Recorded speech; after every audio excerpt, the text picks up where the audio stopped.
The year was 1990.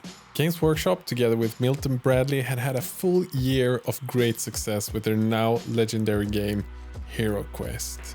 Miniature RPGs and strategy games were making their way in every kid's living room. And why rest on your laurels when you're on a winning streak? Enter Space Quest. I mean, StarQuest. Space Crusade. What? Space Crusade? Space Crusade. Enter Space Crusade. An adventure board game for 2 to 4 persons where one player takes the role of the aliens on the Space Hulk, which is a mixture of orcs, necrons, or rather androids, Gretchen, Chaos, and Gene Stealers, with one objective in mind: to stop the opposing players from completing their missions. And the other players, they all get to decide between the 3 OG Marine chapters: Ultramarine, Blood Angels, and Imperial Fists. So, Warhammer 40,000 and Rogue Trader had been out for 3 years already, and it made all the sense in the world to create a gateway board game for all of the younger players out there before they get into the heavier drugs of Warhammer 40,000. And Space Crusade was a simpler game than the more advanced RPG games like Dungeons & Dragons or Advanced Dungeons & Dragons, and a lot more affordable compared to a full-scale Warhammer 40k game. And quite frankly, a bit more approachable as well for a young player. So for £35 or $35 approximately was the price back then, you could get a full game filled with miniatures, you could play it directly, and you didn't have to paint any of the miniatures. And it borrowed the setting from the now more famous Games Workshop game Space Hulk. But instead of moving single, very clumsy Terminators in narrow pathways, you got to select an entire unit of tactical Space Marines. So you'd buy one box set for about $35 or pounds. I'm not entirely sure on the release price, but that was around the price they cost back then. And you have a fully playable boxed game set. And you didn't even have to paint the miniature because all of the Marines were colored depending on which chapter they belonged to, so you could play it just as it was. And it's really cool how integrated all of the release of Space Crusade was with HeroQuest, as if you picked up a game of HeroQuest, you would actually get pamphlets in every sold box with StarQuest commercial and advertising, just to make sure that it would be a success. And even though the game was never released in the States and it never hit the same cult status as HeroQuest, it was still popular enough to grant a video game. In 1992, a video game version of the board game was released by Barry Leitch and was available on a bunch of different platforms such as the Commodore 64, the Spectrum, the Atari, and the DOS. And if the game was good, well, I guess that's something for us to find out for a different video. And this specific box was actually given to me from one of my patrons, Miguel, who used to play this together with HeroQuest as a kid. And after he saw my HeroQuest video, he said that it would be really fun if I could do something similar with Space Crusade, or as you might notice, as it says on this box, StarQuest.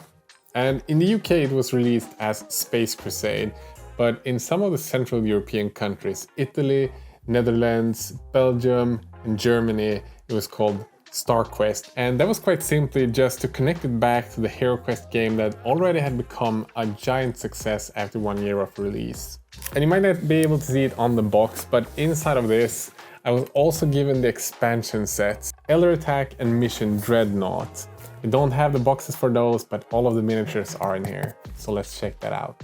And something that's quite funny when you open this German game and actually read the rules, as often with violent games in Germany, the translation tones down most of the graphic elements.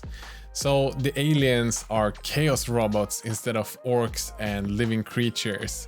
And instead of killing these robots, the player just removes them from the dimension, or they get caught by the effect of the weapons. So if you play the game in Germany, none of the enemies got harmed while playing the game. For example, the assault cannon can easily be recognized as a type of machine gun, but in the German version it's called a zero-time gun, and its effect is explained by a time bubble slowing down the enemy. So what can we find in this 30 years old beautiful box? Well, there's quite a lot to be found actually. We start off with a beautiful rule book. It's not a big book, not packed with pages and pages of lore and rules. It's a quick introduction, a few pages of rules and a few artworks. You also get a mission book with all of the different scenarios to play. Again, very similarly to what HeroQuest offers. You get a total of 4 different playing tiles, and these 4 can be combined in many different ways. Immersive scenery pieces such as walls that can be placed in any way you want, as long as it's across. And 24 different cool doors and docking boards and airlocks. 64 wonderfully illustrated playing cards in perfect late 80s, early 90s aesthetics for both the chapters as well as the aliens. Lots of tokens, like a lot of them.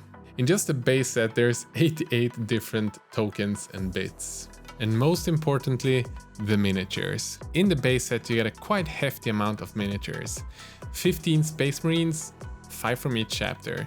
5 Chaos Marines, 4 androids or Necrons, 8 orcs, 14 Gretchens, 3 Gene Stealers, and 1 frickin' Dreadnought, bringing the total up to an even 50.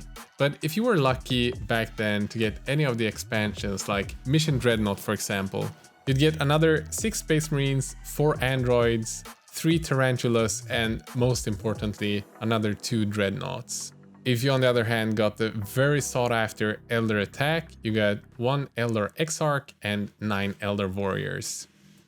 And you might think that these are the first ever plastic Space Marines, but they're actually the second ones. Because already 2 years before these were released, they actually did plastic Space Marines for Rogue Trader. But I must say, if we're comparing these to the modern day Space Marines, these ones look quite a lot more like the modern type Space Marines. While the Rogue Trader Space Marines have the beaky helmets and look more like the metallic ones they did back for Rogue Trader, these are more like the modern second era and onwards Space Marines. And considering how old this box is, 30 years old, I'm actually quite impressed with how creative Games Workshop and Milton Bradley were back then. The quality of the cast is actually quite good. The details are all visible. Maybe the rivets could be more visible on the weapons, for example, on some of the miniatures, but you had interchangeable weapons where you could switch out the weapons on each of the different Marines to find the weapon loadout that you wanted to have for yours.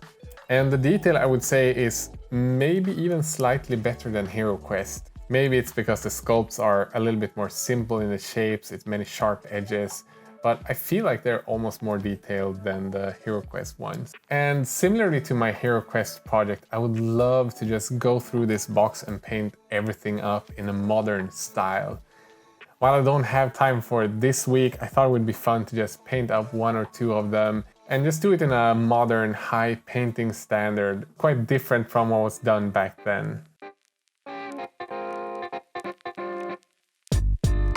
And painting Ultramarines is just one of my favorite 40k things to paint. I'm starting off with Dark Sea Blue from Vallejo and going up to Zotic Green and finally highlighting it with a brush using Blue Green from Vallejo.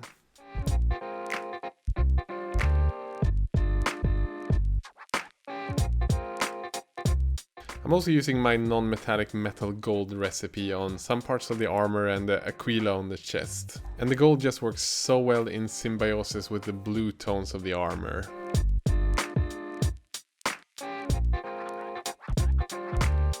And then just topping the whole thing off with non-metallic silver or chrome on the weapon. And yeah, it's looking good!